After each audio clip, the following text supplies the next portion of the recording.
Il faut parler des données parce que c'est aussi le pétrole de demain. Économiquement, c'est quelque chose d'hyper important. La capitalisation, par exemple, boursière d'une entreprise comme Facebook actuellement, c'est 30 000 milliards. Pendant que le budget actuel de la RDC varie entre 15 et 20 milliards, si on est beaucoup trop clément. Voyez la différence entre 15 à 20 milliards et 30 000 milliards, qui est la capitalisation de Facebook. Et pourtant, la RDC a tout, c'est un scandale géologique, nous avons toutes les matières premières. Mais vous voyez que les données aujourd'hui rapportent beaucoup plus que nos propres minéraux. Et Facebook ne vend pas des chaussures, ne vend pas des sacs, il n'est pas... voilà, il ne vend que des données. Et c'est dire...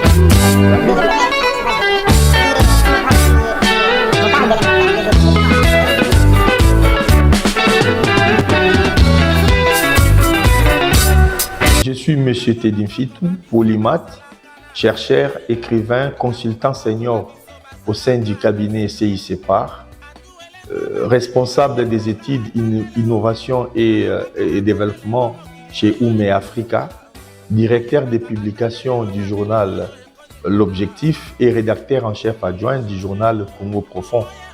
Je suis auteur de 6 ouvrages, Congo et Grégor du Monde, notre ipséité courtelinesque, Congo et Grégor du Monde nouvelle édition, de l'éphémère à l'archivage des données, la prétérition politique et la République passionnelle. Je viens à vous présenter cet ouvrage.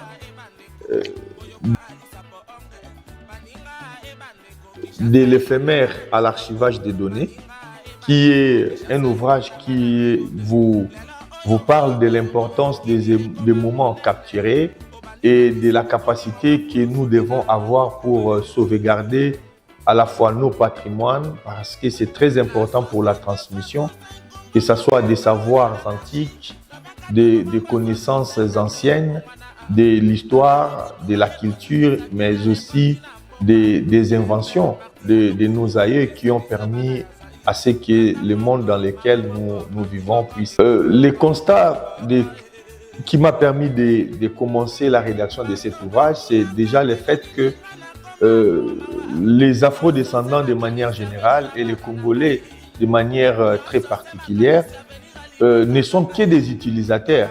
Avec la numérisation, la digitalisation et tout ce qui va avec, nous avons aujourd'hui la possibilité de mieux vivre et de mieux appréhender certaines choses. Et nous nous rendons compte que nos données de manière globale ne sont sauvegardées, stockées, archivées que par des entreprises totalement étrangères. Et ça présente un danger parce que ceux qui détiennent vos informations, vos données, détiennent en réalité votre avenir. Et un exemple le plus simple, le plus banal, c'est que imaginez un peu votre téléphone. Lorsque vous avez votre téléphone, vous êtes en sécurité, vous vous sentez bien parce que vous avez toutes vos données avec vous. Et les jours que vous perdez votre téléphone, le premier problème, c'est que vous perdez une grande partie de votre répertoire. Et si vous aviez des éléments qui n'étaient pas sauvegardés, par exemple au niveau du cloud, vous perdez des moments importants qui peuvent être des photos de famille, qui peuvent être les images des parents, des enfants, des moments importants du mariage, des baptêmes et que sais-je encore. Et c'est pareil pour les États, pour les peuples. C'est-à-dire, à force de vouloir transférer nos données vers des hébergeurs qui ne sont pas des hébergeurs locaux, c'est-à-dire que nous donnons accès aux autres sur tout ce qui concerne notre histoire. Et un jour, parce que les États n'ont que d'intérêt, pour une raison ou une autre, il y a possibilité par un simple clic d'effacer l'histoire de tout un peuple. Et ça, ce serait dramatique. Nous le vivons aujourd'hui. Posez-vous la question de manière très personnelle. Quels sont les événements qui vous viennent à l'esprit lorsqu'on parle de l'an 500, de l'an 1000 de notre ère, de l'an 1100, de l'an 1200? La seule référence qui nous vient tous à l'esprit, c'est 482, 483. L'arrivée des explorateurs, début de la colonisation et tout ce qui va avec. Donc, c'est dire que avant ces dates-là, nous n'avions jamais existé. Et ces recettes-là peuvent encore se faire dans les jours à venir. Nous ne parlons pas d'années, mais dans les jours à venir.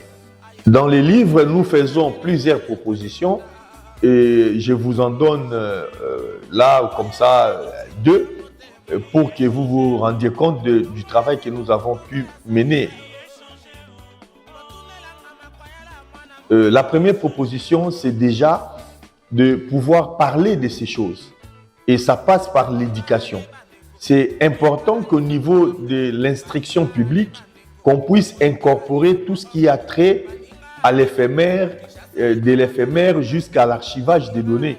Il faut parler des données parce que c'est aussi le pétrole de demain. Économiquement, c'est quelque chose d'hyper important. La capitalisation, par exemple, boursière d'une entreprise comme Facebook actuellement, c'est 30 000 milliards, pendant que le budget actuel de la RDC varie entre 15 et 20 milliards, si on est beaucoup trop clément. Voyez la différence entre 15 à 20 milliards et 30 000 milliards, qui est la capitalisation de Facebook. Et pourtant, la RDC a tout, c'est un scandale géologique, nous avons toutes les matières premières. Mais vous voyez que les données aujourd'hui rapportent beaucoup plus que nos propres minéraux. Et Facebook ne vend pas des chaussures, ne vend pas des sacs, il n'est pas, voilà, il ne vend que des données. Et c'est dire que la deuxième proposition pour nous, c'est un projet de loi. Nous avons fait une proposition de loi que nous allons essayer de faire travailler avec les autorités, ceux qui voudront bien porter ces éléments, en fonction de ce que nous avons découvert, pour que nous récupérions entre 15 à 150 milliards. C'est dans l'ouvrage que nous montrons les chemins, comment faire pour y arriver. Donc, ce sont des choses importantes qui peuvent nous permettre de nous retrouver et d'utiliser la connaissance par rapport, pour qu'une nation soit reconnue comme une puissance, il n'a besoin que de deux choses. Il a besoin de l'occupation territoriale, mais aussi de la formation de ces populations, c'est-à-dire de l'éducation, de l'instruction. Et grâce aux données, nous pouvons nous permettre de rattraper certains retards. Voilà pourquoi c'est important que ceux qui auront la possibilité de pouvoir se procurer de ces ouvrages, de cet ouvrage en particulier, mais d'autres aussi, parce que nous en avons déjà produit 6, de pouvoir, par notre nom, chercher à apprécier le travail que nous avons pu mener. C'est un travail important sur le patrimoine à l'afro-descendant de manière générale et congolais de manière particulière que nous mettons sur la table. Le danger, c'est que nous serons toujours ce que nous sommes en ce moment, c'est-à-dire la risée du monde et les derniers de la classe. Nous sommes dans une compétition et ne peuvent gagner la compétition que ceux qui se donnent le moyen de pouvoir réussir. Et nous avons tout pour réussir. Nous ne sommes pas un petit peuple, nous sommes un très grand peuple. Il ne demande que cette petite volonté d'aimer la connaissance qui est nécessaire pour que nos talents puissent éclore. Je vous en prie.